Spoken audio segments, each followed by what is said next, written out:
Thank you for joining the Second Gear Tech Talk series. I'm Marcus Wells, Regional Branch Manager at Second Gear. I have the pleasure of working with thousands of schools and districts across the U.S. We thought it would be a good idea to talk about lifecycle strategy with Chromebooks.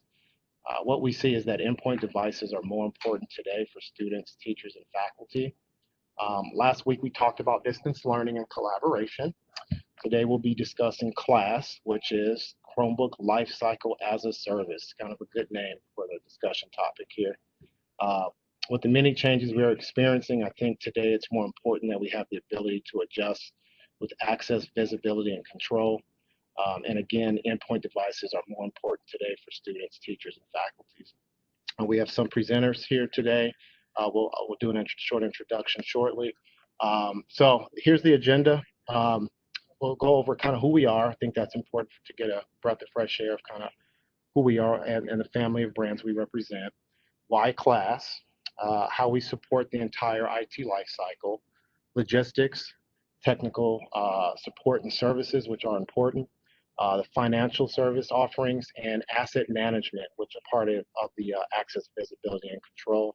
And then we'll kind of close out in the last 10 to 15 minutes for Q&As. As Eleanor said, be open in the chat room, and we can kind of create some dialogue there. We want to build this as a family type footprint, so where we can share best practices, create knowledge base, and be able to kind of build this out together and provide some value across everyone who's joining us today. Insight Family. So Insight Investments LLC, that's our parent company. We're headquartered out of Costa Mesa, California. We've been in business for a little over 30 years. Insight Financial Services is pretty much, they're the key and backbone to us. They've been focused on the IT refresh, lease solutions, asset management, and they really give value to depreciation of assets, life cycle strategy, finance behind assets, and it really gives us a good gauge on kind of where assets live today, the value, and the again, the strategy behind it. Second Gear, we have a 30,000 square foot facility in Albuquerque, New Mexico, that's really focused on the service and support level and the operation level behind it. Leroy Wyman will kind of talk about that. We work with new and refurbished IT equipment. A lot of the life cycle services are managed through our facility there. We do a ton of asset liquidation. You can imagine the amount of assets that come off lease or terms that then hit our facility that then we also can repurpose and remarket to those less fortunate. So we do a good deed there, and we'll talk a little bit about that as well. We focus, and it's a key component to our as-a-service model. And we talk about Red 8. So Red 8, they work with Fortune 50 and 100 companies. They do new hardware. They focus on storage, compute, data center, cybersecurity, DevOps, advanced consulting, and we have a huge bench of engineers that are agnostic to any service or support or products. That really gives us a huge footprint in kind of how we partner with our clients. And you'll learn today kind of how we call it the better together, right? And how the family of brands help support this as a service model. All right, so I'm Marcus Wells. Leroy Wyman, he's our VP of Operations. This is kind of the order of how we'll be presenting today. Brian Jones, Systems Engineer at Red 8. And then we have Mike DiCarlo, who's our Senior VP of Insight Financial Services. So let's get to it. I like this slide. Excuse me. They say a picture is worth 1,000 words. How I view this is kind of how well us, and more importantly, the educators, those who work in the EDU space, have adjusted to what has happened today with the unfortunate circumstances of COVID-19. I just wanted to give a shout out and just say thank you. I look at the picture on the left, and that's kind of 2 months ago, that's kind of where we were, and then how fast we shifted to the picture on the right. I saw the picture, I thought it really brought some relevance to where we are today and how important that asset is that's being handed off there. We see just the protection of distancing. We see something in her hand there to where she's actually logging, probably asset tracking, who's actually getting the device, things like that.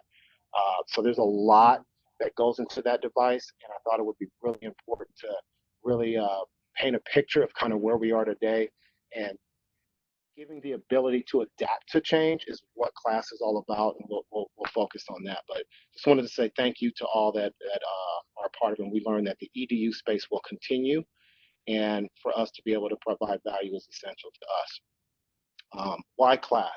Important part. So that wheel you see there on the bottom right is a key component to how we drive lifecycle management, and consult is the first portion of kind of where we start from a focus standpoint. Some of the key things that we talk about is really gaining control versus the manufacturer, right? It seems that historically every year we see a large consumption based on budgets into schools every year for Chromebooks, right, for IT assets. And with that, that is either you're replacing units, you're upscaling, whether you're one-to-one, you're still growing to one-to-one.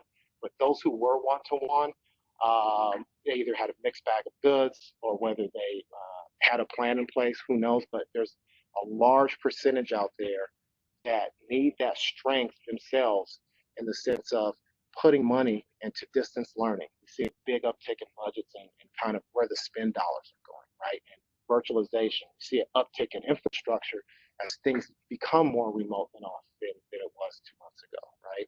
Security and then interactive technology. So we'll talk about some strategies there on how to maximize budgets there and get control. Obviously, if you were to buy in volume, that gives you more control. And then the partner relationship that we have with the manufacturers really helps out as well. Hardware break fix, shipping, loaner, staff, asset management. These are all some of the few components that are involved in the lifecycle management.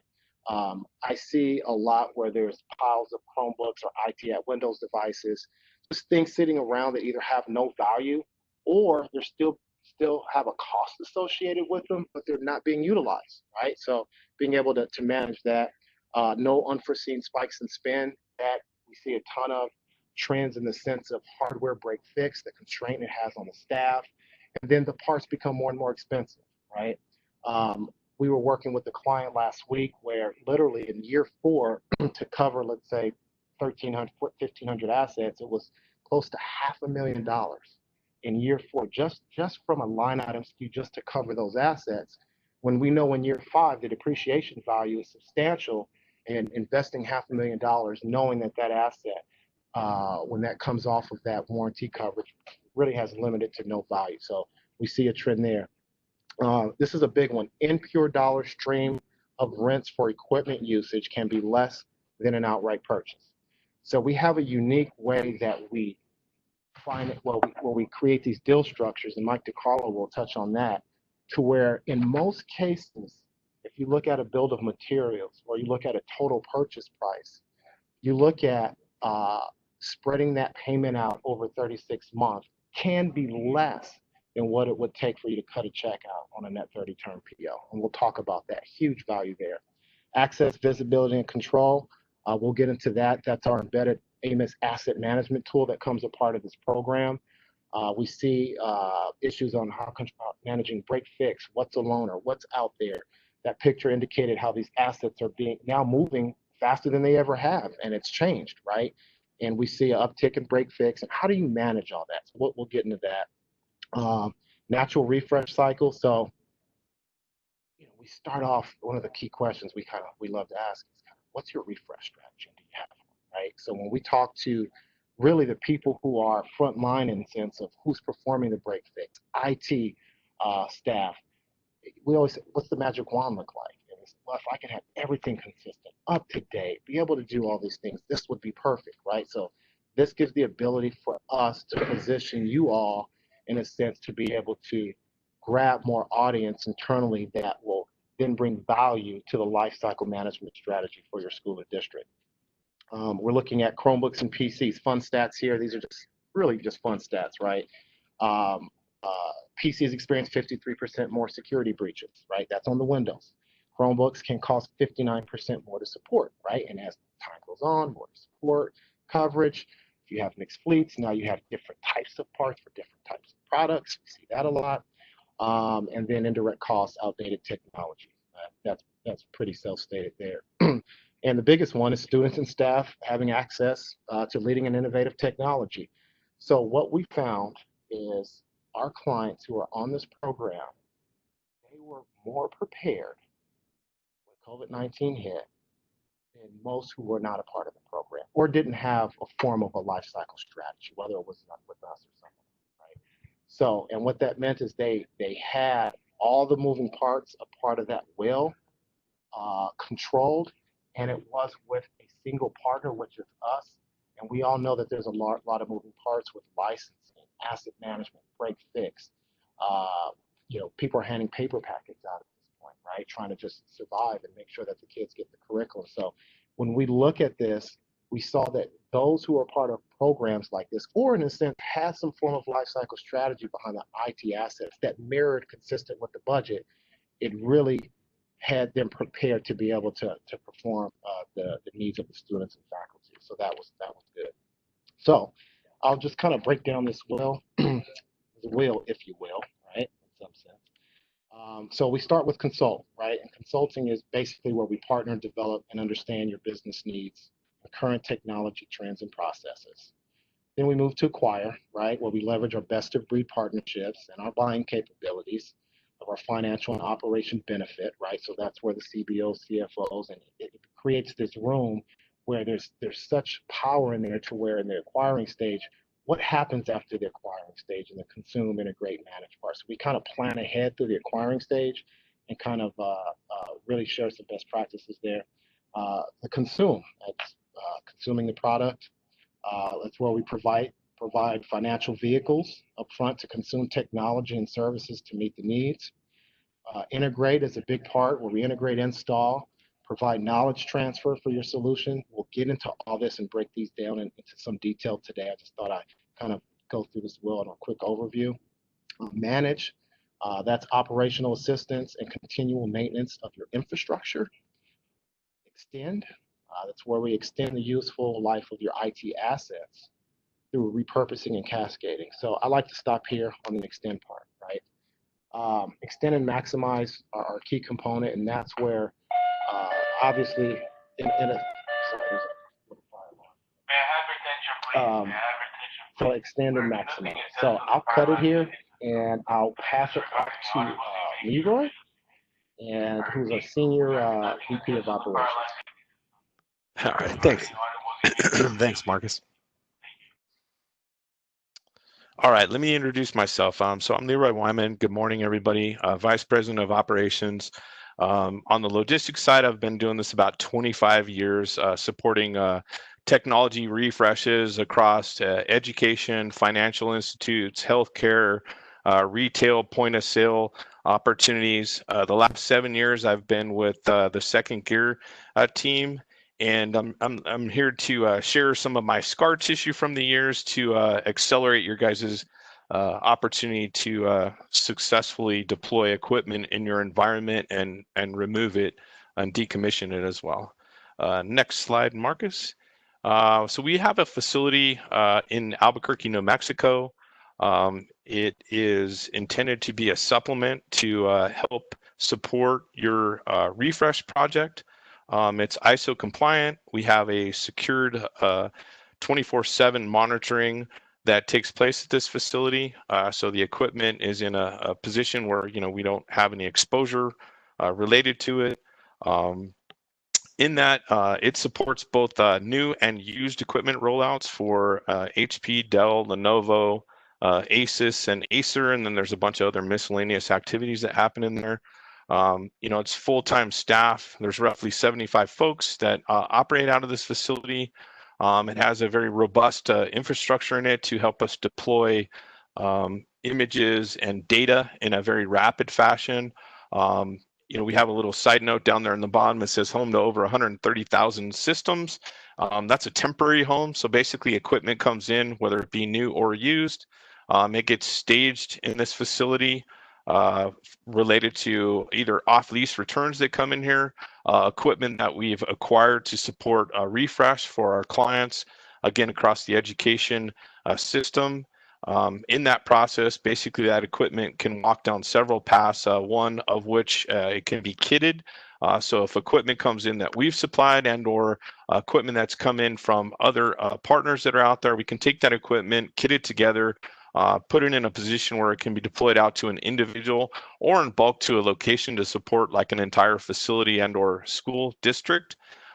We can deploy that equipment based on like a schedule. So if you have 30,000 students across multiple locations, and you're working with a set number of support staff out there, as opposed to staging that equipment where it may have some sort of risk, that equipment can be staged at this facility. We can lay out a schedule and joint effort with your on-site team, deploy it on a regular schedule so they get regular shipments that supports their activities for the day or the week, and then accelerate that project, right? So by bringing it into this facility, you have full-time folks that do this on a regular basis, right? So you're not trying to reinvent the wheel with an existing team out there, because typically these things are like a burst in activity, right? It's project-based. You may have 500 to 50,000 students that you're trying to execute this against, and we're a seasoned solution to help you do that in a timely fashion. One of the other points that we've all been dealing with recently is the COVID situation. This facility has been able to remain 100% open during this entire process and actually thrive during it, because we've been able to be open. We were deemed an essential business supporting not only infrastructure but also the education system and the work from home strategies that position education and businesses to continue supporting their end users for their activities that are out there. We've actually increased our overall opportunities out there.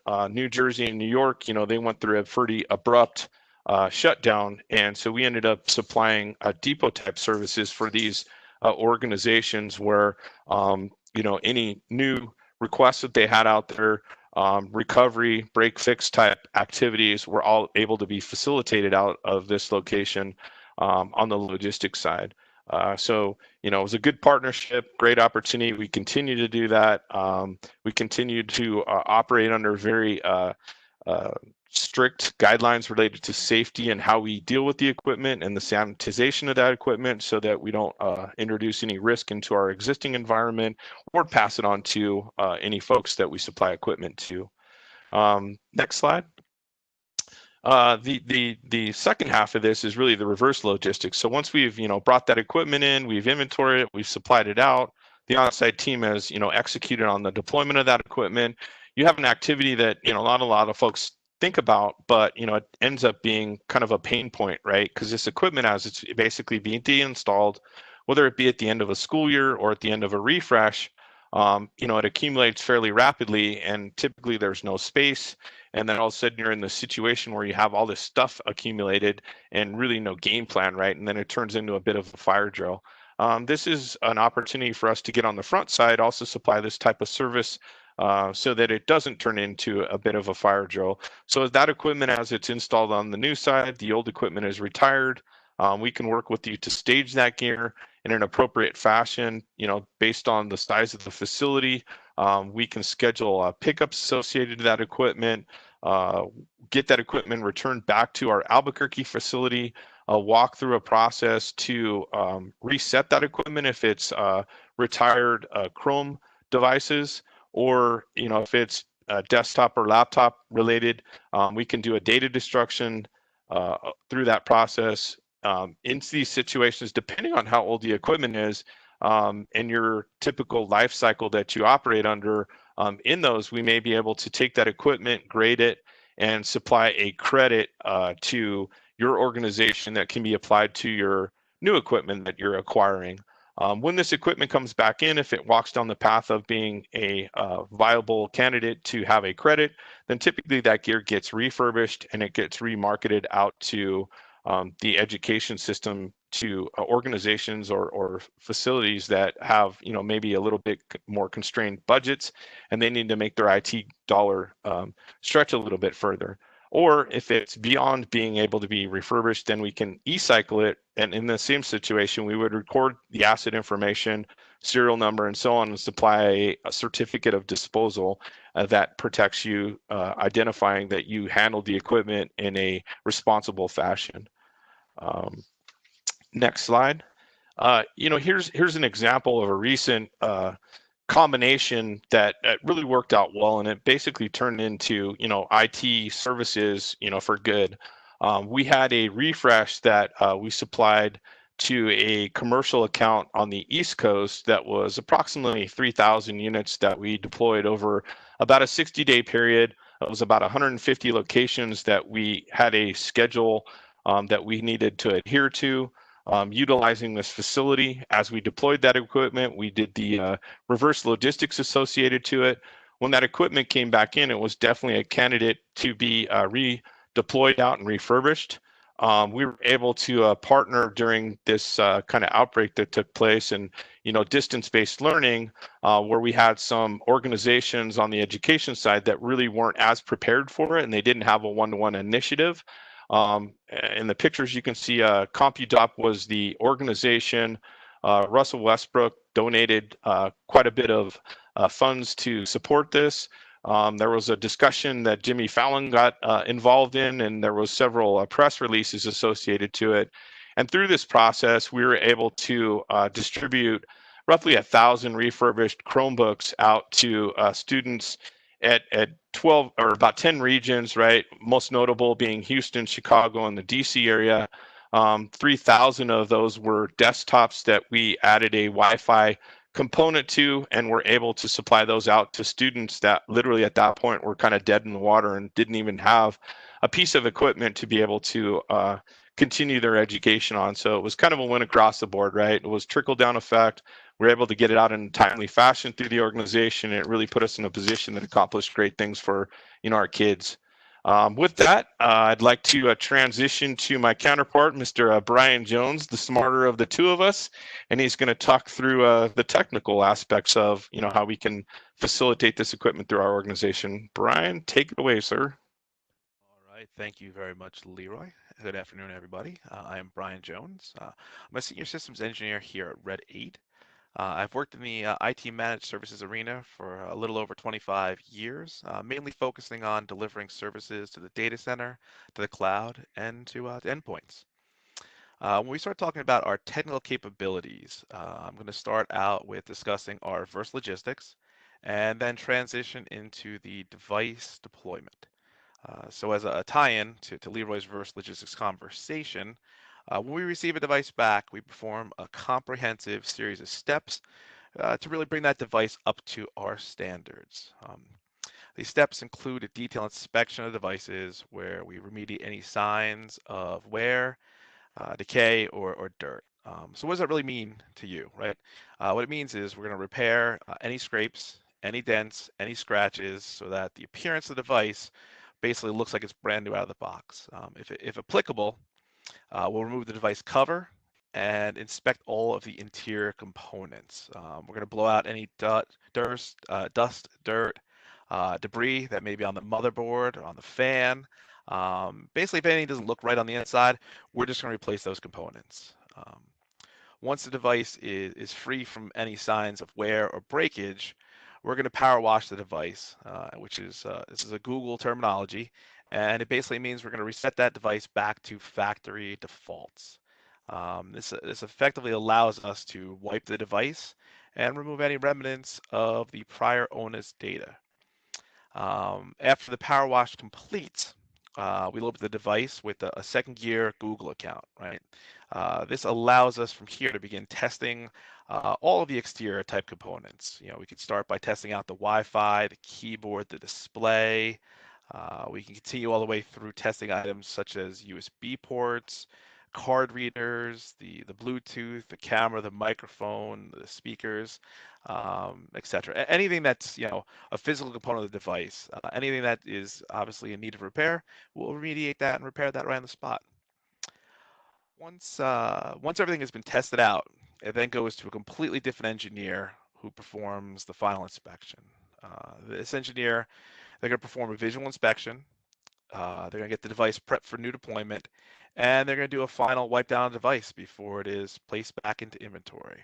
So what this really allows us to do is it gives us a two-factor process, right? By having two engineers look at the device, it enables us to maintain a high level of quality control so that the product that is delivered to you, it's always consistent and it's always in a pristine condition.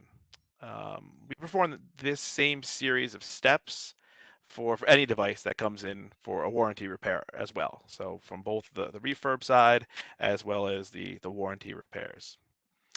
Our goal when it comes to sending you out devices is to make sure that the process is as cost effective and workflow efficient as possible. So all the services that I'll be discussing are either part of the baseline offering that we have, or that can be added in as enhancements to that offering. I'm going to transition. Nope. Go back to that slide. I'm sorry. I'm going to transition now to the new device component, right? So when it comes to deploying devices, as previously mentioned, we have the capability of deploying both new devices, and they come, directly from the manufacturer to our facility, or we can deploy devices that have been refurbed, right? We'll take the device inventory, and we're going to configure that device on your behalf so that devices sent out meet the exact level of functionality that you're looking for. We have the ability to either deploy just the base factory reset default with some security updates and patches on top of that, or we could take it all the way to deploying the latest version of Chrome OS for you. We have the ability to place a physical asset tag on the device. We'll record that information. We'll transition that information over to yourself in the form of a report, and we'll also tie that in at the software layer. This really allows for you to always know where a device is and who is utilizing it. The next step we kind of go through is we'll go through the enterprise enrollment process. So this allows items such as your backgrounds, your Wi-Fi, your security, the shortcuts, the applications, basically whatever you would like to see on the device, we'll make sure that's configured for you. And then when it comes to bundling up the device and packing it away, we have the ability to put a welcome letter in there. We can help create a setup video for you. So when the device arrives, it's completely configured for the end user and in a ready to run state. And then lastly, once all these steps are done, we carefully and securely pack the devices for shipment. We're going to provide you with the shipping information, the tracking information, and we're going to follow up with you to confirm that the devices arrive on time and in the proper location. Next slide, please. So we talk about our ability to extend services outside of our facility in New Mexico. We start talking about our field service deliverables. One of the options we have available to assist you is our ability to deliver assistance into remote locations. What we're really solving for here is for us to help you augment your staff for projects where you really need to accelerate the deployment at a pace greater that you could do it on your own. So, how you really benefit from a service like this, right? One good example of this is where we recently helped out one of our customers at their high school. The IT staff, it was just a single individual, and they suffered a whole lot of water damage due to the fact that they had a leak in their roof right above both their computer labs, right? So both labs completely away. They gave us a call, and we overnighted them 60 new devices, dispatched 2 engineers, right? So when our engineers arrived on site, they packaged up all the existing devices. They cleaned up all the areas to make sure that each of the workstations were suitable for the students as well as for their devices. They deployed new desktops, monitors, keyboard, mice, and then on top of that, they work with the customer, right, our client, to configure each workstation to make sure things, everyone could log in, make sure that everything was on the network, make sure that they could print, and make sure that that lab, both of them, were set up and completely ready to go. We were able to do this in less than 24 hours, and I'm guessing if this gentleman did it on his own, it's probably at least a few days, if not a week, right? So we're able to minimize that outage for those students and get them back up and running. Another good example of this, Marcus, you have email up. Thank you. One other example of this is, we were asked to help perform a massive rollout to all the schools in one of our customers' districts. Same type example, they only had 2 IT members of their staff who already have existing projects to do. So For them, it would have been a long and challenging rollout, as they're really responsible for 5 schools and quite a large number of students. So we were engaged from a consultative fashion. We came in, we collaborated with our customer to understand their business needs as well as their technical requirements. We designed a plan, a program that met all their needs, and then assisted them with the execution of that plan. We were able to provide them with 10 desktop engineers. We set up what we call a tech station in each school, and each station was staffed with 2 of these engineers. So for each group of students that kind of came into the station, we were able to hand them out the device. We recorded all the asset information. And then after that, we held a small workshop so that the students learn how to operate the device and access all their applications, right? Basically turn this into a turnkey solution for our customer. We also sent them home a welcome package, right? This welcome package contained an instructional worksheet and also contained a video so that the students could have a reference point to what they learned earlier, as well as it allowed the parents to understand how the devices functioned and to make it very streamlined and efficient for them to be able to help their kids get up and running at home. This project really probably should have taken about a few months to accomplish, from start to finish. If you look at the time, the whole entire thing took about a week, and we were only on site at the schools for 2 days. So really able to rapidly accelerate what they're able to do with our assistance. Next slide, please.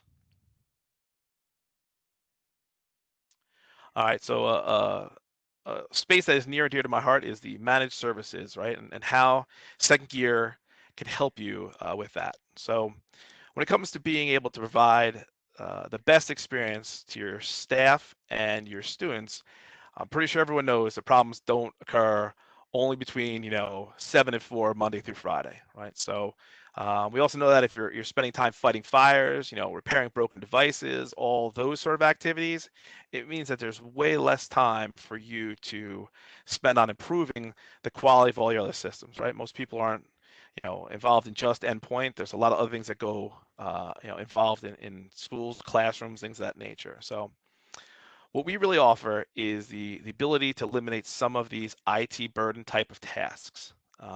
We have a fully staffed 24/7 service desk. You can reach out to ask for assistance with, from as low as troubleshooting issues or to log a ticket and then to start utilizing our service. Our goal really is to make sure that there's minimal downtime as much as possible, as we know that a student without a device means that that's really a student that may not be learning, right? In the new world we're living in today. So as part of our offering, what we look to do is we can set you up with some spare devices on site.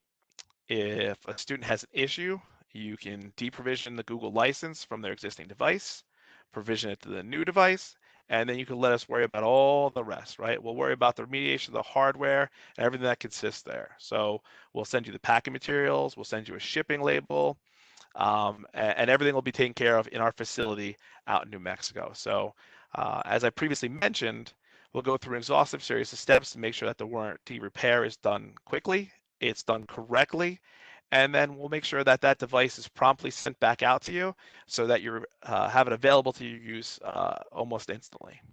So one other item that we like to provide as part of these services is what we call a customer success manager, right? And that belongs to your account. So sounds like a fancy title. So what is a customer success manager and how does that benefit you?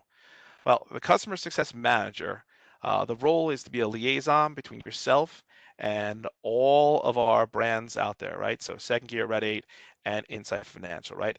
This allows you to always have a single point of contact as well as a champion available to you at a moment's notice.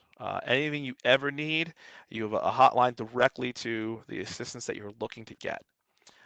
In addition to overseeing that the program is flowing smoothly, we're going to provide you with a series of monthly reports and a quarterly business review, right?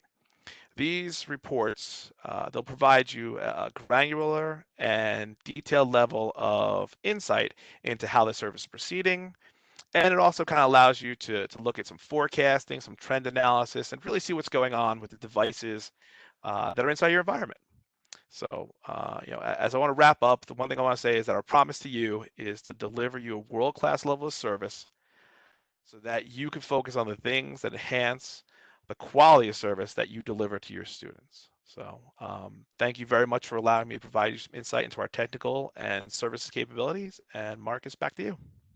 All right, thank you, thank you, Brian. All right, so we'll be moving on with Mr. Mike DiCarlo. So my name is Mike DiCarlo, 35 years in the industry. I've been here at Insight for 18 years. I've written every type of lifecycle management strategy and solution you could ever imagine. I've got expertise in lease economics, structure and analysis.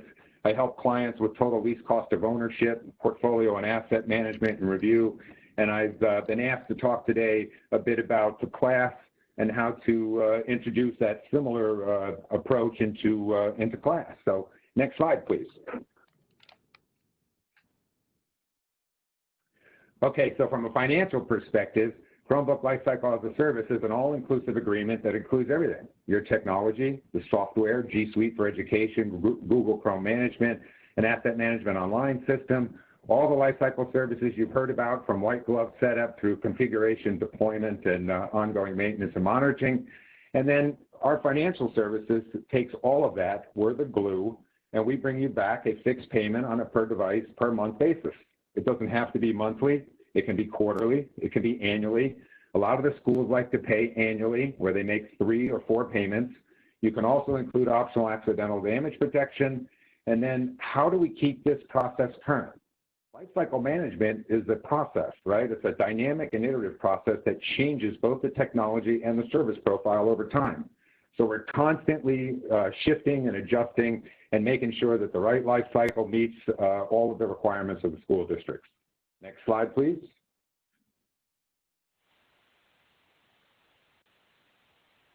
Okay, so what is the life cycle of a Chromebook? I grabbed 3 data points that I think will be very helpful. If you go to IRS Publication 946, there's an Appendix B1. It's Table of Class Lives and Recovery Periods. And Asset Class 00.12 is for all information technology and systems. It includes all the computers and peripheral equipment, and in essence, it establishes a depreciable life of 5 years. IT assets have a 5-year life.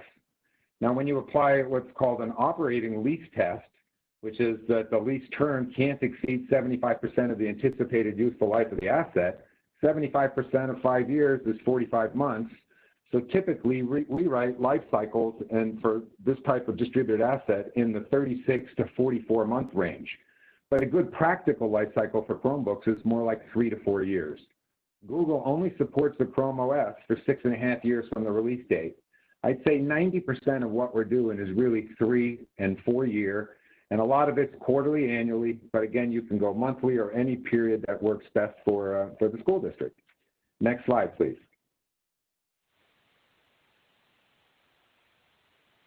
Okay, now that we have a better idea on life cycle, here's our wheel. We're kind of a glue here. We take everything, put it into a nice, all-in payment, and we include everything. So how do we start? We build an asset acquisition strategy and procurement plan.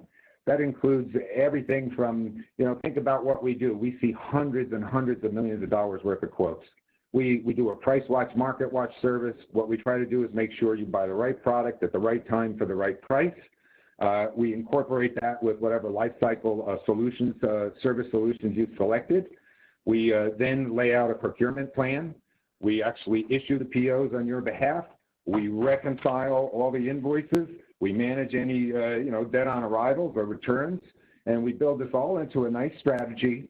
We make sure that we have an agreement, a tech refresh agreement that really starts with the end in mind. And what I mean by that is when you get to the end and you're returning assets, you want to make sure you've got line item flexibility.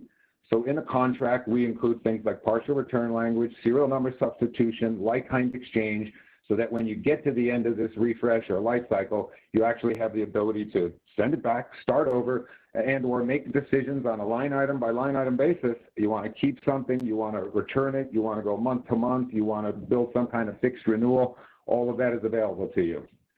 While our team is deploying the white glove service and doing asset tagging, deployment, and all the logistics, what we do is we onboard all of your existing assets, all your existing assets in the fleet into AMOS. AMAS stands for an Asset Management Online System. It manages cradle to grave everything that's going on inside the lease, and I'll spend more on that in a moment. But it allows you to asset, license, and maintenance track, to actually put the maintenance and license agreements, tie them to the asset, and it provides comprehensive reporting, whether it's a owned asset, a non-Insight asset, or an Insight leased asset. So it gives you that reporting capability across the portfolio. While the team is doing managed services, we provide what's called quiet enjoyment. In the beginning of a lease, we make sure you get the right tech refresh agreement set up. We build that asset acquisition strategy. We come together to make sure we have a procurement plan that works for you. We onboard everything into AMAS. We track everything inside AMAS. And then when you get to that end of the lease, we have all the return management done inside AMAS. There's a comprehensive return center that helps you manage that. And it literally allows you to go in on a line item by line item basis and make a decision on what you're going to do with the asset at the end of term. When the assets come back, we help you with a pickup service, all the logistics service. We coordinate with our dedicated end of lease concierge specialist, and then basically we start the program over. We look to that technology refresh as well as the lifecycle services refresh, refine it, and start over. Next slide, please.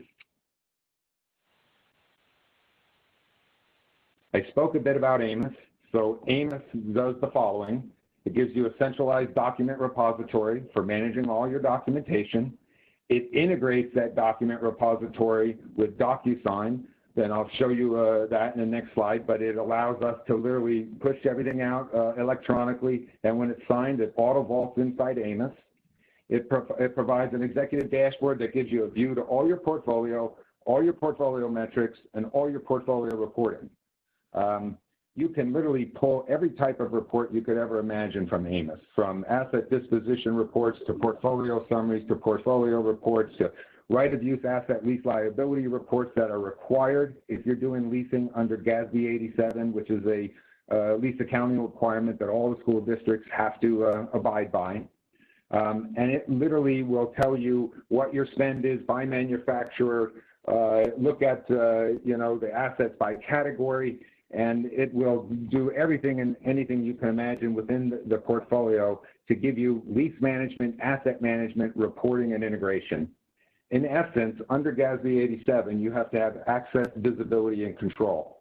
This provides that and goes a step further and also provides the right-of-use asset lease liability reporting that's required under GASB 87. So comprehensive solution for managing your assets, cradle to grave, and in addition to that, you can access all your invoices, you can pull invoice aging report. There's literally nothing that goes on that you can't get at inside AMAS. I've had the good fortune of writing close to $500 million worth of business here. I could not manage those leases with my clients without a tool like this, and it really helps manage everything through the program. Next slide, please.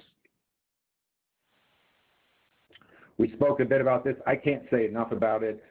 There's paper with leasing. You want to manage that paper. What you don't want to do is have to send FedExes out, worry about getting wet ink signature, the printing and shipping that's required to it. So the beauty of DocuSign is once it's out, the envelope hits multiple people. You can set up the rules on who has to approve it before it gets signed. But the key benefit here is once it's executed, it's auto vaulted into AMAS and always available in the centralized document repository. Next slide, please. Okay, so what are the benefits of CLaaS? It streamlines the entire Chromebook experience. It's an all-in payment per device, per month, per quarter, or annually. It simplifies the budgeting process. It basically operationalizes your expense. So you're looking at an OpEx versus CapEx. It eliminates all the spikes associated with it and makes budgeting just so much simpler. It aligns your business objectives with your technology imperatives, the one-to-one initiative, for example, with no student left behind. It shifts the risk of technology obsolescence from the school district to the lifecycle management provider. It reduces your total cost of ownership and basically controls the lifecycle technology and services profile, and it eliminates, or rather reduces and controls those indirect costs that Marcus was speaking about in the beginning. It frees up your internal resources, provides comprehensive fleet oversight and management, gives you that access, visibility, and control that's required under GASB 87, standardizes all the technology across the district, eliminates the headache of managing disparate systems, and net provides better learning outcomes for the district. Next slide, please. Well, how much for CLaaS? And how do I stay classy? Well, you know, these devices range anywhere from $200 to $1,000. CLaaS really depends on the solution set that you choose, right? The technology, the software, and the service, and what's required by the district. It incorporates add-ons, the carrying cases, charge cards, content creation tools, training, any other professional services that are warranted. The lifecycle term can refresh anywhere between 3 and 5 years. I think we learned 5 is probably too long for this asset class. The periodicity of payment determines how much it's going to cost, whether it's monthly, quarterly, or annually. Are you paying on the first of the month or at the end of the month? The deployment period, whether or not a coterminous approach is selected for the assets that are being added later along the life cycle. The actual ratio of the services to the technology, we residualize the hardware, not the soft cost. So the ratio of services to technology also can change how much it costs for CLaaS. The credit also has an impact on the overall cost, and so the better the credit, the lower the overall effective rate. So I don't think everybody's going to let me get away without sharing at least one example. So next slide, please. We tried to give you one example where we looked at 3 different Lenovo Chromebooks. We included accidental damage protection. We included the asset tagging, the white glove Google domain enrollment, Google Chrome management license.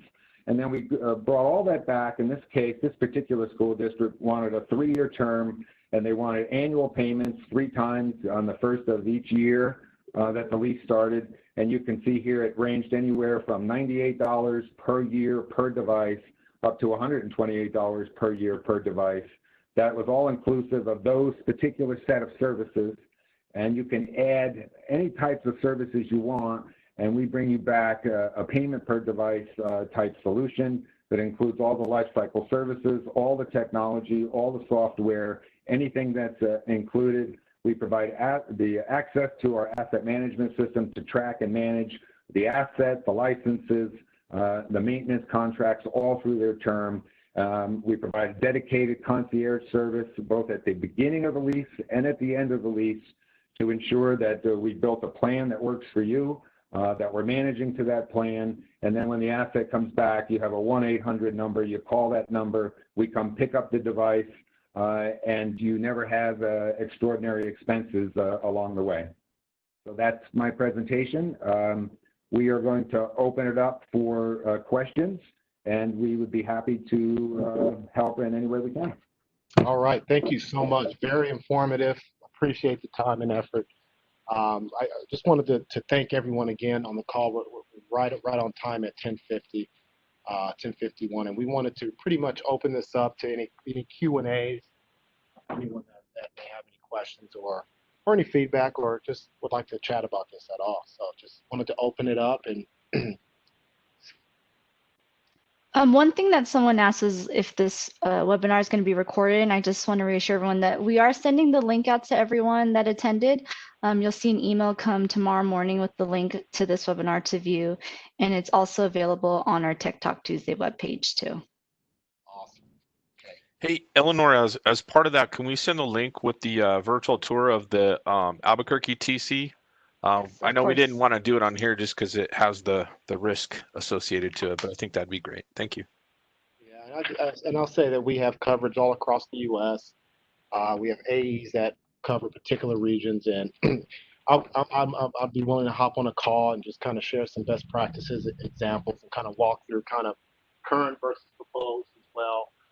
All the people who are on the call are available as well for contact and discussion. And overall, every 2 weeks we'll have tech talk. If there's any topics of discussion that you would like to hear for us to kind of bring in valued resources to really share some knowledge base, please feel free. We want this to kind of be an open forum we appreciate everyone that's in attendance today. And again, thank you to the educators and those in the EDU space. And we just appreciate it. And we'll send out the invite as well for the next go round. If there's any other closing statements, I wanted to open that up. But overall, we appreciate everyone joining today. It looks like we do have a question. So this one asks, as customers, is there a way to get real-time inventory status of Chromebooks, seeing that they're in high demand, or have Inside Investments send out weekly updates since this seems to change quickly? Yeah, that is I love that question. So that does vary, depend on product manufacturer. But yes, we give updates every day. We had updates this morning that we constantly get. We would love to share that with you, depending on product type and availability, and of course the backlog queue. We see a standard of 6 to 8 weeks right now, and then we're looking at budgets being allocated for this fiscal year or next fiscal year. So depending on when the product is placed as far as an order, we're looking at an average between 6 to 8 weeks from a blended rate from a blended time frame between the manufacturers. But yes, we would love to share that knowledge with you. We have access.